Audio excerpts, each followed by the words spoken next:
Hi everyone, எல்லாரும் எப்படி இருக்கீங்க? Welcome back to Naveena's Time Tips. இன்றைக்கு வீடியோல உங்களுக்கு ரெண்டு சிம்பிளான ரெசிபீஸ் காட்ட இருக்கிறேன். அதுவும் ஹஜ் பெருநாள் முடிஞ்ச டைம்ல எல்லாட்ட வீட்லயுமே ஸ்ரீலங்கால செஞ்சு வைக்கிற ஒரு சாப்பாடு தான் இறைச்சி பொரியல். அந்த இறைச்சி பொரியலை நான் எப்படி வீட்டில் செய்யறேன்றதையும் இன்றைக்கு காட்ட இருக்கிறேன். ஸோ நீங்கள் இந்த வீடியோ பார்க்க ரெடியாடா? Let's begin.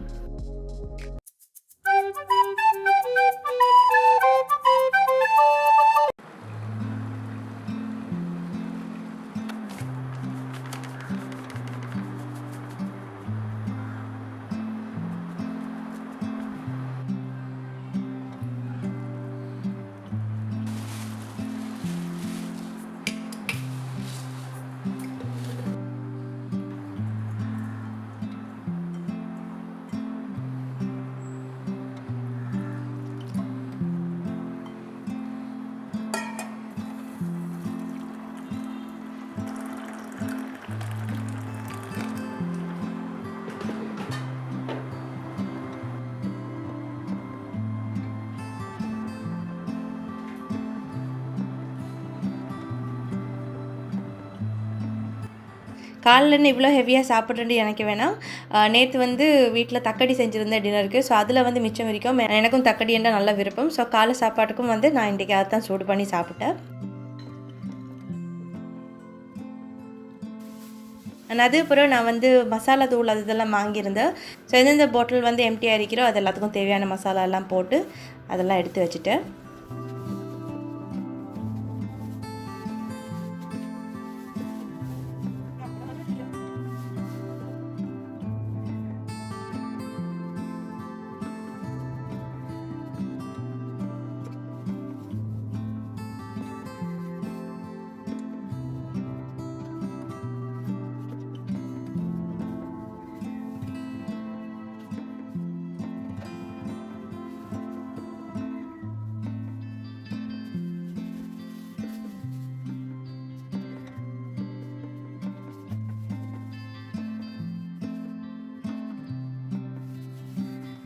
நான் மிச்ச நாளைக்கு முன்னுக்கு ஒரு விறகு அடுப்பு வாங்கி வச்சுருந்தேன். அது ஒரு நாளைக்கு யூஸ் பண்ணணும் அப்படின்ட்டு. அண்ட் இப்போ கரண்ட் சுச்சுவேஷன் ஸ்ரீலங்காவில் நிறைய பேர் விறகு அடுப்பு எப்படியும் எல்லாட்ட வீட்லேயுமே வச்சுருக்கிறேன். ஏதாச்சும் எமர்ஜென்சிக்கு எதுலேயுமே சமைக்க வழி இல்லை அப்படின்ட்டா விறகு அடுப்பை யூஸ் பண்ணுறதுக்காக. பட் நான் எடுத்த நாள்லேருந்து இது வரைக்கும் யூஸ் பண்ணவே இல்லை. ஸோ இன்றைக்கு ஃபஸ்ட் டைம் அதை பற்ற வைக்கிறதுக்கு நான் மண்ணெண்ணெய் இல்லாமல் அதை பற்ற வைக்கிறதுக்கு பட்ட ஒரு பாடு அதை தான் உங்களுக்கு அடுத்து காட்ட இருக்கிறேன்.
ஸோ விறகு அடுப்பு வேலைக்கு ஆகாதபடியால் ஆஸ் யூஷுவல் நான் சமைக்கிற மாதிரி கேஸ் அடுப்பில் கறி மரக்கறியெல்லாம் போட்டுட்டு ரைஸ் குக்கரில் அரிசியும் வச்சுட்டேன்.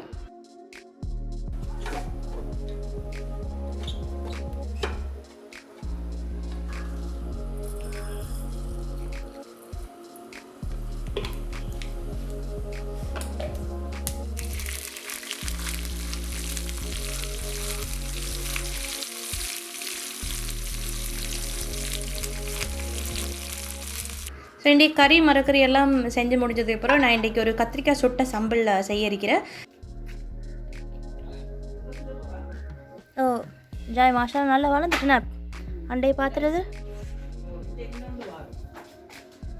இது ரெண்டுமே ரெடியாண்ணா?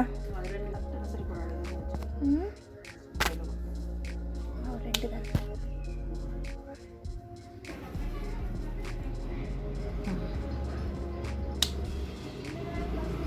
चाय ना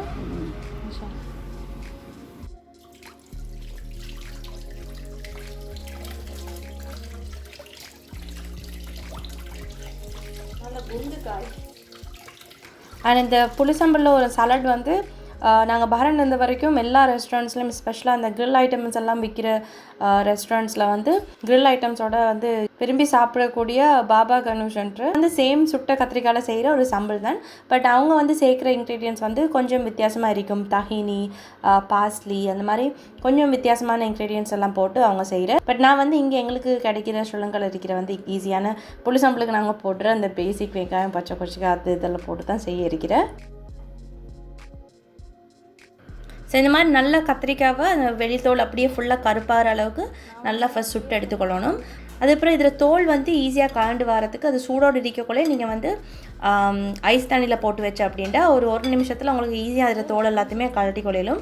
அப்படி நீங்கள் அது வந்து கொஞ்சம் ஆறுற வரைக்கும் வெயிட் பண்ணணும். இல்லாட்டி ஓடுற தண்ணிலையும் கூட உங்களுக்கு வச்சு கழட்டி கொள்ளையிலும். பட் ஐஸ் தண்ணியில் போட்டு செய்யக்குள்ள எல்லாத்தையும் விட உங்களுக்கு ஈஸியாக இதில் தோல் வந்து கலண்டு வந்துடும்.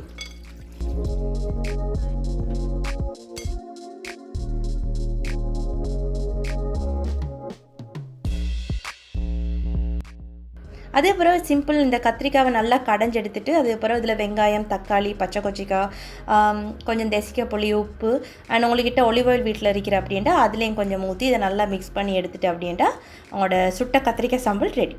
இந்த கத்திரிக்காய் சம்பல் வந்து நீங்கள் வீட்டில் பகலைக்கு என்ன கறி மரக்கறி செஞ்சாலும் கூட இது வந்து எல்லாத்தோடையும் போகும். நீங்கள் மீன் ஆக்கினாலும் செய்யலும், இறைச்சிக்கும் செய்யலும், கோழிக்கும் செய்யலும், எல்லாத்துக்குமே வந்து சைட்டில் இது செஞ்சால் நல்லா இருக்கும். பட் தனி இது மட்டும் இல்லை, மரக்கறி பாலுக்கு ஏதாச்சும் செஞ்சுட்டு அதுக்கப்புறம் இந்த மாதிரி ஒரு சம்பல் நீங்கள் செஞ்சு கொண்டா அந்த ஸ்மோக்கி ஃப்ளேவரோட பகல் சாப்பாடு வந்து கொஞ்சம் எக்ஸ்ட்ரா ஸ்பெஷலாகவே இருக்கும்.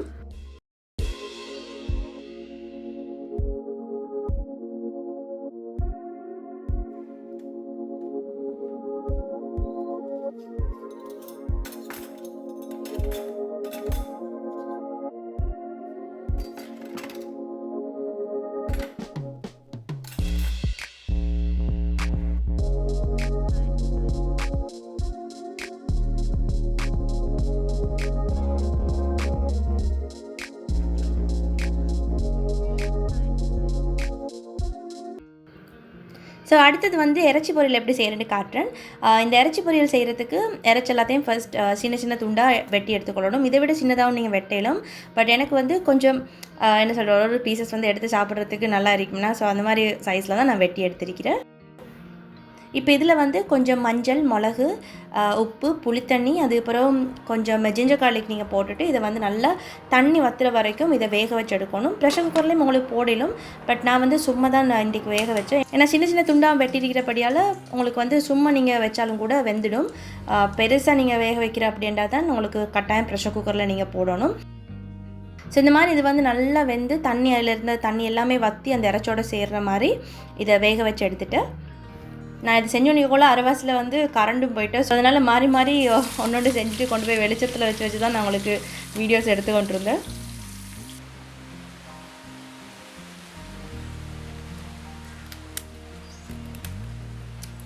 இந்த மாதிரி பொரியல் அப்படி இல்லாட்டி நீங்கள் வந்து ஏதாச்சும் பொரிக்கிற வேலையில் செய்கிற அப்படின்னா முடிஞ்ச அளவுக்கு கொஞ்சமாக எண்ணெய் ஊற்றி இந்த மாதிரி குளித்தாச்சில் நீங்கள் செஞ்சு எடுத்து அப்படின்னா அந்த எண்ணெய் வந்து உங்களுக்கு வேஸ்ட் ஆகாது. ஏன்னா நாங்கள் வந்து எண்ணெய் எப்படியும் பொரிச்ச எண்ணெய் வந்து மறுபடியும் யூஸ் பண்ணுறதும் சரியில்லை. ஸோ அதனால் நிறைய எண்ணெய் ஊற்றி வந்து நீங்கள் ஆரம்பத்திலே பொரிக்காமல் கொஞ்சம் எண்ணெயில் 2-3 தடவை பொரிச்சு எடுத்து அப்படின்னா எண்ணெய் வந்து உங்களுக்கு வேஸ்ட் ஆகாது. ஸோ என்ன செஞ்சுருக்கிறேன்டா இறைச்சி ஒரு சைட்டில் நல்லா வேக வச்சு எடுத்துகிட்டு அதுக்கப்புறம் இதுக்கு தேவையான வெங்காயம் எல்லாத்தையுமே பொரித்து நல்லா கிறிஸ்பியாகிற வரைக்கும் பொரித்து அதையும் ஒரு சைடில் எடுத்து வச்சுக்கொண்டு இப்போ அதே எண்ணெயில் நாங்கள் அந்த அவிச்சு வச்ச இறைச்சியும் போட்டு அதில் கலர் வந்து நல்ல ஒரு கோல்டன் கலர் வர வரைக்கும் அதை பொரிச்சு எடுத்துருக்கிறேன்.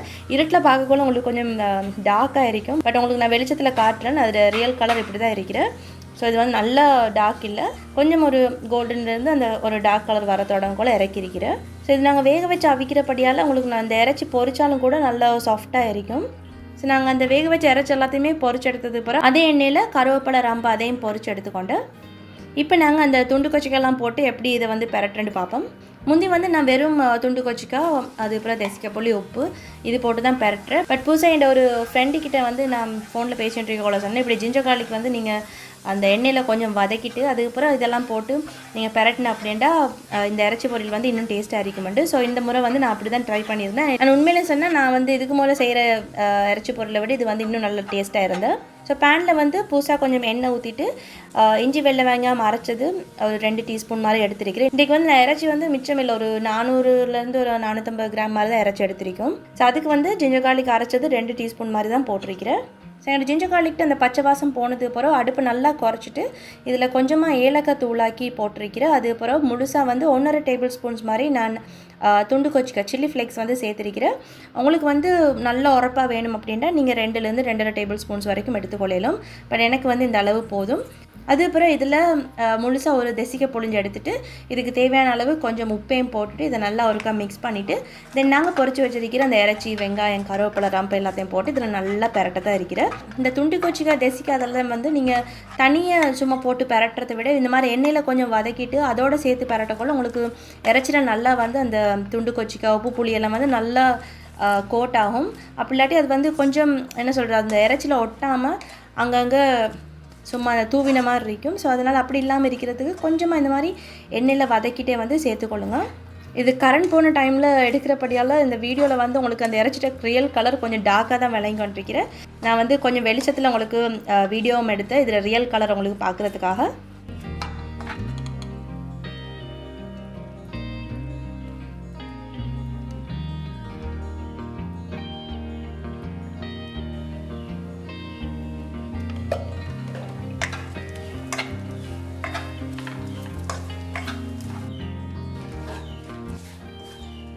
ஸோ அவ்வளோதான் சிம்பிளான நான் வந்து செய்கிற இறைச்சி பொரியல் உங்களுக்கு செஞ்சு காட்டியிருக்கிறேன். இந்த இறைச்சி பொரியல் வந்து நீங்கள் தண்ணி எதுவும் இல்லாத நல்ல ஒரு ட்ரை கண்டெய்னரில் போட்டு வச்சேன்டா உங்களுக்கு மிச்ச நாளைக்கு இதை வந்து ஸ்டோர் பண்ணி வச்சுக்கொள்ளும். ஸோ அந்த மாதிரி மிச்ச நாள் இது வந்து ஸ்டோர் பண்ணலும். பட் இதை வந்து செஞ்சால் எப்படியுமே யார்ட வீட்லையும் இது மிச்ச நாள் இருக்கிறல, போக்கோலையும் வரக்கோலையும் ஒரு துண்டாக எல்லாருமே எடுத்து இது வந்து டக்குன்னு எப்படியும் 2-3 நாளில் முடிஞ்சிடும். அண்ட் இந்த சீசனில் வந்து வெளிநாட்டுக்கு போகிறவங்களுக்கெல்லாம் நாங்கள் எப்படியுமே இந்த இறைச்சி பொரியல் வந்து செஞ்சு அனுப்புகிறேன். ஸோ இது வரைக்கும் இது வந்து எப்படி செய்கிறேன்னு சொல்லி தெரியாமல் இருந்தவங்களுக்கு இந்த இறைச்சி பொரியல் டெஃபினட்டாக யூஸ்ஃபுல்லாக இருக்கும்.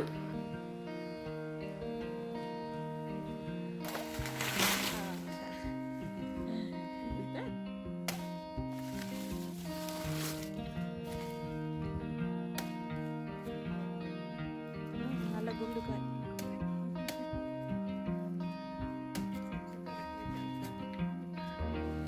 இல்லை கொலையோடு வச்சா தான் நொண்டு பழுத்தது பிறகு வெட்டிடும்.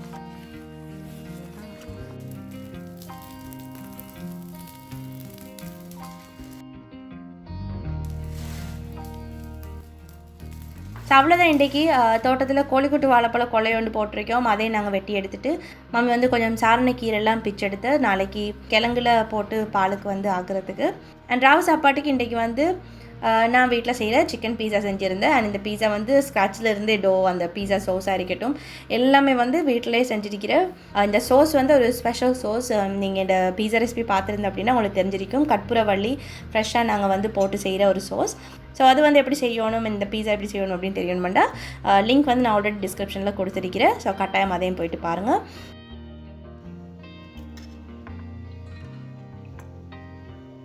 ஸோ அவ்வளோதான் இன்றைக்கி இன்னொரு இன்ட்ரெஸ்டிங்கான வீடியோவில் உங்களை எல்லாரையும் மறுபடியும் பார்க்குறேன். அது வரைக்கும் take care of yourself everyone and have a lovely week.